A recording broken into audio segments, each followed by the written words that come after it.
नमस्कार, जय हिंद, जय माँ भारती। मैं हूं राजकुमार शर्मा और आपका सबसे पहले हमारे यूट्यूब चैनल एसएमसी चार्य में अभिनंदन करते हैं, स्वागत करते हैं। साथियों, मैं इस समय सुजानगढ़ तहसील के अंतर्गत सोबासर जो प्राथमिक स्वास्थ्य केंद्र है उसका दृश्य दिखा रहा हूं, जहां पर कोविड वैक्सीनेशन है वो यहां पर किया जा रहा है। यहां पर टीके लगाए जा रहे हैं जो 45 वर्ष या उससे ऊपर के जो भी है महिला और पुरुष उनके। लेकिन उनसे पहले मैं एक चीज़ बता देता हूँ कि पिछले वीडियो में मैंने एक जो सवाल पूछा था उसका जवाब भी इसी वीडियो में मिलेगा।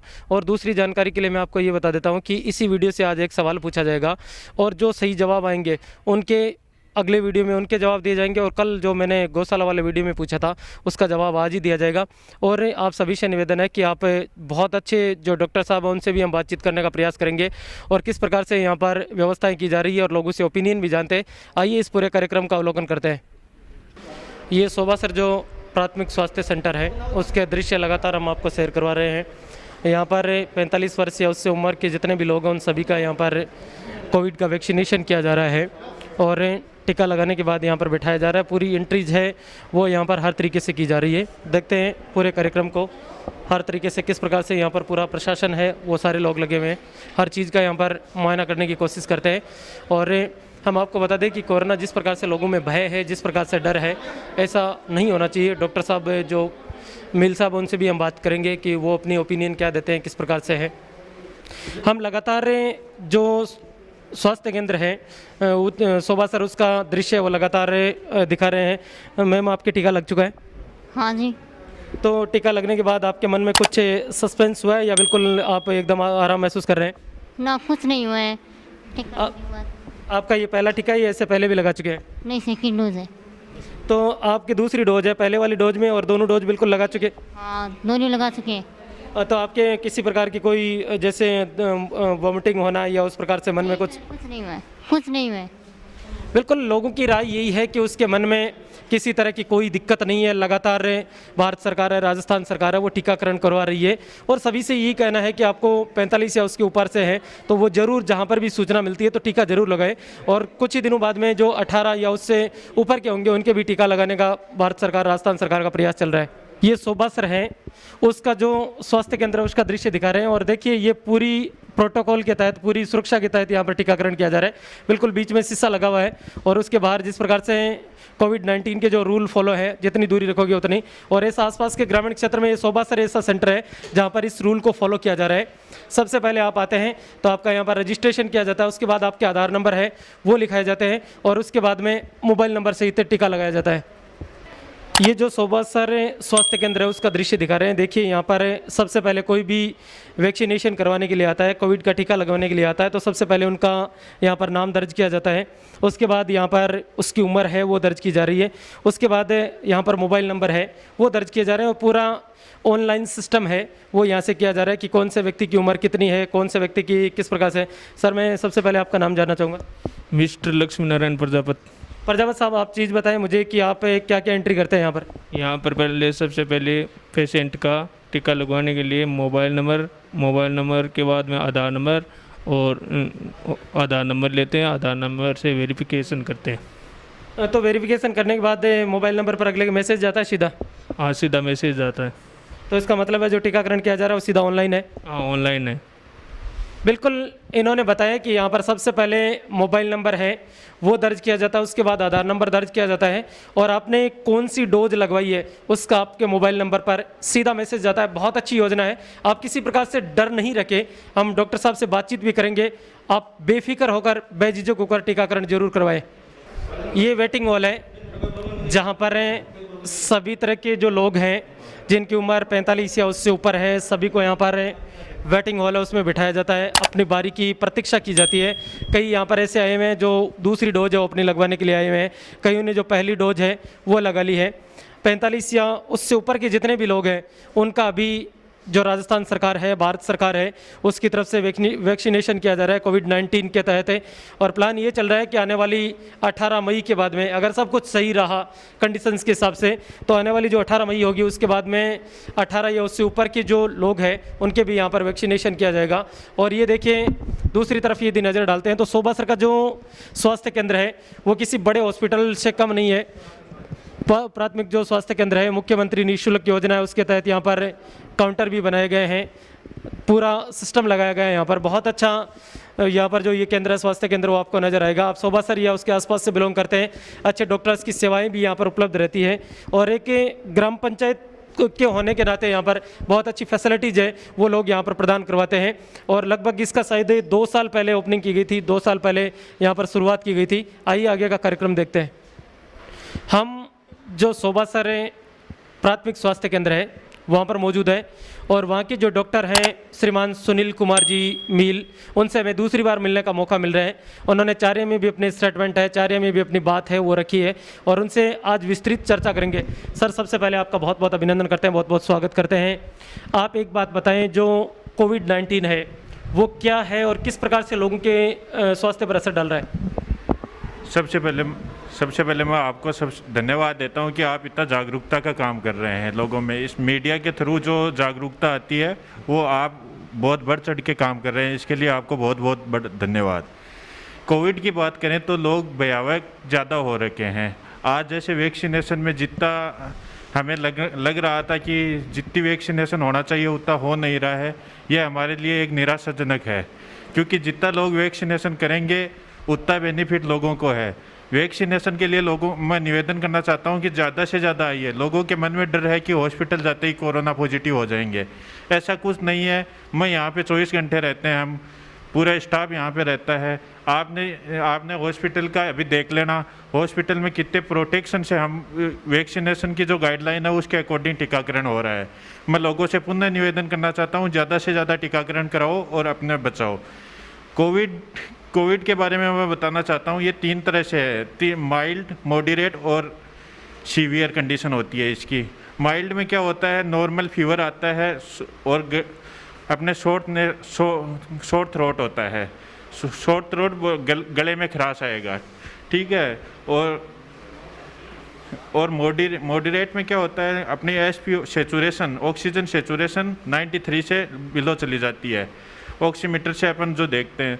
और सीवियर कंडीशन में ऑक्सीजन बिलो 90 चली जाती है, और उसमें और भी बहुत सारे सिम्टम्स आ जाते हैं, जैसे उसको शॉर्टनेस ऑफ ब्रीथिंग हो जाती है, हाइपोक्सिक कंडीशन में वो पेशेंट चला जाता है। तो मेरा ये कहना है कि जो लोग जैसे ILI सिम्टम्स आए लोगों को, उनको जांच करवानी चाहिए। जितना जल्दी डायग्नोस हो जाता है उतना प्रोटेक्टिव है अपने लिए। सर, एक सबसे बड़ी दिक्कत ये है कि लोग जांच इसलिए नहीं करवा रहे हैं कि अगर वो पॉजिटिव आ जाएंगे तो उनके साथ क्या होगा। आपने सर काफ़ी सारे लोगों को देखा भी है, आप इलाज भी करते रहते हो, आप में बिल्कुल खौफ नहीं है, और खौफ होने से होगा भी क्या, क्योंकि आपको तो काम करना पड़ेगा, ये आपकी जिम्मेदारी है। तो अगर कोई व्यक्ति मान लो पॉजिटिव आ जाता है तो सबसे ज़्यादा वो डिप्रेशन में आ जाता है, तो उनको आप क्या कहना चाहोगे? पॉजिटिव आने के बाद भी तो लोग सही हो रहे हैं। पॉजिटिव आने के बाद बहुत मतलब 90% लोगों की रिकवरी हो रही है। मैं यही उन लोगों को यही कहता हूँ, मैं मेरे PSC के अंडर में जितने भी सब सेंटर हैं, 7 गांव और हैं ये सोबासर के अलावा, उन सब में मेरे पर्सनल नंबर दे रखे हैं। और आज आपके इस मीडिया के माध्यम से भी मैं मेरे नंबर देना चाहता हूँ कि किसी को भी कोई भी प्रॉब्लम हो मुझे कभी भी कॉल कर सकते हैं, और कोई डरने की कोई बात नहीं है। पॉजिटिव आ जाएगा तो क्या हो जाएगा, घर वाले तो बच जाएंगे उससे, और वो अगर टेस्ट नहीं करवा रहा है तो वो कितने लोगों को और इन्फेक्ट कर रहा है। तो मेरा यही कहना है कि ज़्यादा से ज़्यादा अगर किसी को ILI सिम्टम्स हैं तो वो ज़्यादा से ज़्यादा जांच करवाएं। सर, आपने कह दिया कि ज़्यादा से ज़्यादा लोगों को जांच कराएं। एक बात और बताएं, सबसे अहम प्रश्न है, अब जो कोविड है वो एक संक्रमित बीमारी है, एक दूसरे से फैल रही है, लोगों के कहा जाए कि बहुत ज़्यादा असर भी डाल रही है। सर, सबसे बड़ा पॉइंट ये है कि इसके बचने का उपाय क्या है? इससे बचने का उपाय यही है कि डिस्टेंसिंग रखें। मेरा एक निवेदन और है, मैं मेरे PSC के अंडर में जितने गांव आते हैं उनके सब मतलब माननीय लोगों से मेरा निवेदन है कि जिनके भी शादी और जो भी कोई प्रोग्राम हो रहा है, मैं उनसे हाथ जोड़ के मैं निवेदन करना चाहता हूं कि वो पोस्टपोन कर दें इस चीज़ को। उससे एक आप आइडियल मैन बनोगे, गांव के लिए भी समाज के लिए भी। अभी शादी 4 महीने बाद में कर लोगे तो भी कुछ नहीं होगा, अभी शादी करना बहुत ही बड़ा गलत चीज़ है। इन्होंने कहा है कि जो हमारे सामाजिक कार्य हैं, वो चाहे शादी का कार्य हो, चाहे और कोई कार्य हो, भीड़ जहाँ पर इकट्ठी होती है, गैदरिंग जहाँ पर हो रही है, वो डॉक्टर साहब ने बहुत अच्छी बात कही है कि आप उनको अगर थोड़ा पोस्टपोन भी कर दोगे तो कोई ज़्यादा फ़र्क नहीं पड़ने वाला है, आप एक आइडियल बन जाओगे। सर एक अहम बात और है, आप एक बात बताएं कि गांव में जो देखने को मिल रही चीज़ें, लोग बेवजह इकट्ठा हो रहे हैं, लोग बेवजह ये सोच रहे हैं कि अगर मरेंगे तो सभी एक साथ मरेंगे, और ख़ास तौर से कुछ चीज़ें सामने देखने में ये भी आ रही है कि कुछ के मन में सस्पेंस भी नहीं है। तो सर जो लोग वास्तव में बीमारी से ग्रस्त हैं, या जो लोग ऐसा कर रहे हैं, जो कानून के जो नियम है, रूल रेगुलेशन है, उनको फॉलो नहीं कर रहे हैं, तो उनको आप अपनी तरफ से कुछ सुझाव। उन लोगों के लिए कल ही हमारे यहाँ पे ग्राम विकास अधिकारी और प्रिंसिपल साहब और SHO और SDM साहब की आदेश के अनुसार कल एंटी कोविड टीम गठित कर दी है। जो भी ऐसा लोग करेंगे उन पे कार्यवाही की जाएगी। सर आपके साथ हैं काफ़ी सारे जो एम्प्लॉयज़ हैं, काफ़ी सारे जो वर्कर्स हैं, अपनी दाव ज़िंदगी पर अपना जो ज़िंदगी है वो दाव पर लगा कर लोगों के साथ कार्य कर रहे हैं, तो आप उनको मोटिवेटेड करने के लिए कुछ। जो आपने देखा होगा यहाँ पे कितनी अच्छे से व्यवस्था हो रखी है, सब पूरी डिस्टेंस से काम कर रहे हैं। इनकी सुरक्षा करना मेरा कर्तव्य है। ये मेरा परिवार, एक दूसरे परिवार के रूप में काम कर रहे हैं यहाँ पे। ये सब हम सब मिलके एक परिवार की तरह काम करते हैं यहाँ पे। बिल्कुल सर ने एक बात कही है कि इनकी सुरक्षा करना मेरा काम है, और इनका कोऑपरेट करना आम पब्लिक का काम है, जागरूकता फैलाना मेडिकल टीम का काम है, और इनकी सुरक्षा करना डॉक्टर साहब कह रहे हैं कि मेरी फैमिली की तरह है, और सारे मेंबर्स हैं वो लगातार ड्यूटी पर लगे हुए हैं, क्योंकि परिवार तो आखिरकार इनके भी है। सर बचाव के अंतर्गत यदि बात करते हो, आपने बता दिया कि भीड़ भाड़ वाले जो क्षेत्र हैं उनसे दूर रहें। उनके अलावा यदि बात करें तो जहां तक संभव हो कोई भी कार्य है उसको टालने की कोशिश करें, ज़रूरतमंद कार्य छोड़कर। उसके अलावा यदि लगता है तो क्या लगता है आपको, किस प्रकार से बचाव किया जा सकता है? उसके अलावा सबसे बड़ा यही है कि अपन को हर आदमी को पॉजिटिव समझना है। सामने वाले को अगर अपन ये मान लेंगे कि ये पॉजिटिव है तो अपन अपने आप बचाव में हो जाएंगे उसके बाद में। बिल्कुल डॉक्टर साहब ने कहा है कि हर आदमी को ही पॉजिटिव समझना है।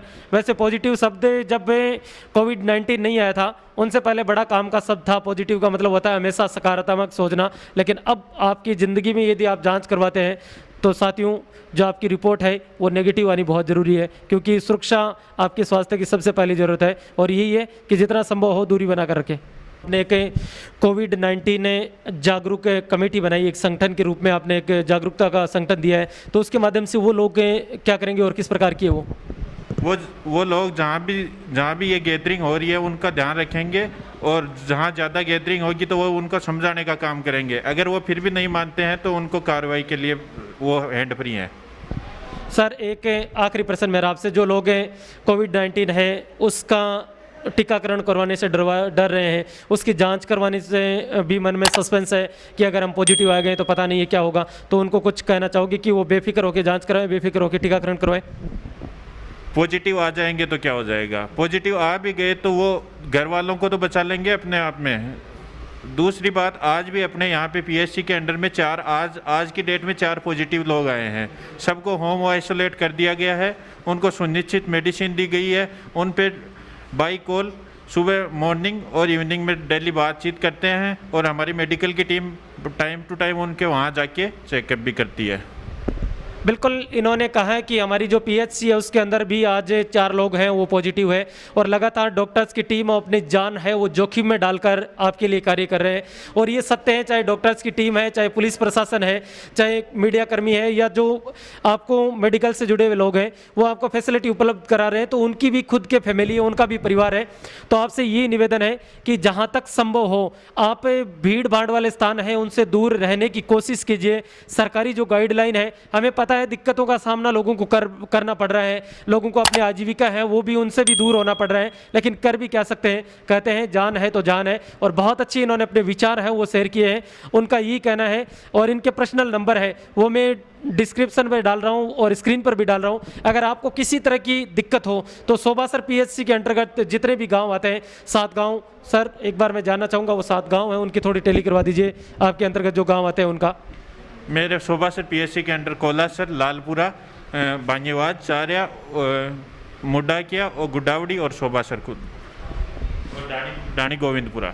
बिल्कुल सर ने बताया कि इनकी पीएचसी के अंतर्गत कोलासर गांव आता है, लालपुरा आता है, मुड़ाके आता है, चारियाँ आता है, ढाणी गोविंदपुरा आती है, गुडावड़ी आती है और सोबासर आती है। अगर और बागसरा भी आता है जो ग्राम पंचायत सोबासर के अंतर्गत है। अगर इन गाँव से जुड़े हुए लोग हैं और आपको अगर किसी भी तरह की रियली में दिक्कत है तो इनके नंबर है वो मैं स्क्रीन के पट्टी पे डाल रहा हूँ। आप अगर किसी भी तरीके की झिझक है, मन में सस्पेंस है, तो आप बिल्कुल बात कीजिए। बहुत अच्छे इंसान है ये, किसी तरह का इनके वैसी बात नहीं है, बिल्कुल डॉक्टर्स की तरह ही बात करते हैं। सर आप हमारे साथ जुड़े उसके लिए बहुत बहुत धन्यवाद। आपको भी मैं फिर पुनः धन्यवाद देना चाहता हूं कि आप इतनी हाई रिस्क में भी जागरूकता का काम कर रहे हैं। बहुत बहुत धन्यवाद आपका भी। बिल्कुल सर ने बहुत अच्छी बात कही है, थैंक यू। और आप सभी जुड़ना, और अगर आपकी भी दिक्कत है तो इनसे बातचीत करने की कोशिश जरूर करना। बेवजह कोई कॉल नहीं करे, जब रियली में दिक्कत हो तभी कॉल कर। तो ये था सोबासर के जो प्राथमिक स्वास्थ्य केंद्र है, वहाँ से आज जो कोविड-19 टीकाकरण यहाँ पर जो किया जा रहा है 45 वर्षीय या उससे ऊपर के लोगों का। तो आपको ये कार्यक्रम कैसा लगा? और मैंने कल के वीडियो में जो सवाल पूछा था उसके उत्तर आज आपको मिलने वाले हैं। और आज की वीडियो में जो सवाल पूछा जाएगा वो सवाल ये होगा कि इस पूरे वीडियो है उसमें कोविड शब्द या कोविड-19 है वो कितनी बार काम में लिया गया। आप पूरा वीडियो देखने के बाद निश्चित रूप से मुझे जवाब जरूर देंगे। और कल के जो लोगों ने मैंने पूछा था उसमें 2-3 सस्पेंस थे, वो भी मैं दूर करूँगा। और उनके जो विजेता है आइए उन पर चर्चा करते हैं। नमस्कार, आप सभी का फिर से अभिनंदन करते हैं, स्वागत करते हैं। कल के वीडियो में मैंने एक प्रश्न पूछा था श्री बाबा रामदेव गौ सेवा समिति, श्री बाबा रामदेव गौशाला आश्रय उसमें, और प्रश्न ये था कि इसमें गौशाला शब्द कितनी बार इस्तेमाल किया गया है। उस पूरे वीडियो में जो गौशाला शब्द है मैं आपको बता देता हूँ क्लियर करके, 65 बार इस्तेमाल किया गया है। लेकिन जब मैंने पूछा कि उससे पहले कितनी बार है तो वो केवल था 62। और उसमें जो स्टिक जवाब दिए हैं सभी ने बहुत अच्छा प्रयास किया, बहुत अच्छी कोशिश की। और खूब वीडियो ट्रेल पर जरा तो बात करते हैं तो 1 नंबर पर है सही राम बेनीवाल डुमरास, जिन्होंने 62 का एकदम एग्जिट आंकड़ा उन्होंने बता दिया है और फायर एंड सेफ्टी में सेवाएं देते हैं छापर में, बहुत बहुत धन्यवाद। दूसरा है हर्षित डिडारिया कोलासर से, जिन्होंने प्रयास जरूर किया है लेकिन वो 61 ही बता पाए हैं, उनका एक कहीं ना कहीं मिस्टेक हुई है। और तीसरा जो नाम आता है वो आता है दयाल सिंह जी शेखावत, जो मेरठ से हैं, उनका भी प्रयास बहुत अच्छा है और अच्छे कमेंट्स उन्होंने डाले हैं, उनका भी बहुत बहुत धन्यवाद देता हूँ। उन्होंने 61 बताए हैं। और उसके बाद 60 और 65 के बीच में जिसने ट्राई किए उन सभी को मैं जो मेरे पास नाम आए हैं, हो सकता है एक आधा मिस हो जाए लेकिन मैंने अच्छी प्रयास किए हैं। उसके बाद एक नाम आता है वीरेंद्र बाटड़, जो बाटड़ नाव से हैं, उन्होंने 65 बताए हैं। उसके बाद किशोर नाइक है चारिया से, उन्होंने भी 65 बताए हैं। उसके बाद मूलचंद घोटिया है अणखोलिया से, उसने भी अच्छी ट्राई की है, 65 उन्होंने भी बताए हैं। उसके बाद IM महाकाल है 0005 यूट्यूब पर एक आईडी है, उसका नाम नहीं है मुझे पता क्या नाम है, उन्होंने ट्राई अच्छी की है, 65 66 67 कहीं लिखा है लेकिन 65 उसके रिकॉर्ड में, इसलिए उनको मैं वेरीफाइन करता हूँ। और मुखराम जी चारणवासी है, मुखराम जी मैया है चारणवासी से, उन्होंने बहुत अच्छा प्रयास किया है और उन्होंने भी अपने जो ट्राई है 65 तक पहुंचने की उन्होंने भी कोशिश की है, उनको भी बहुत बहुत धन्यवाद ज्ञापित करता हूं।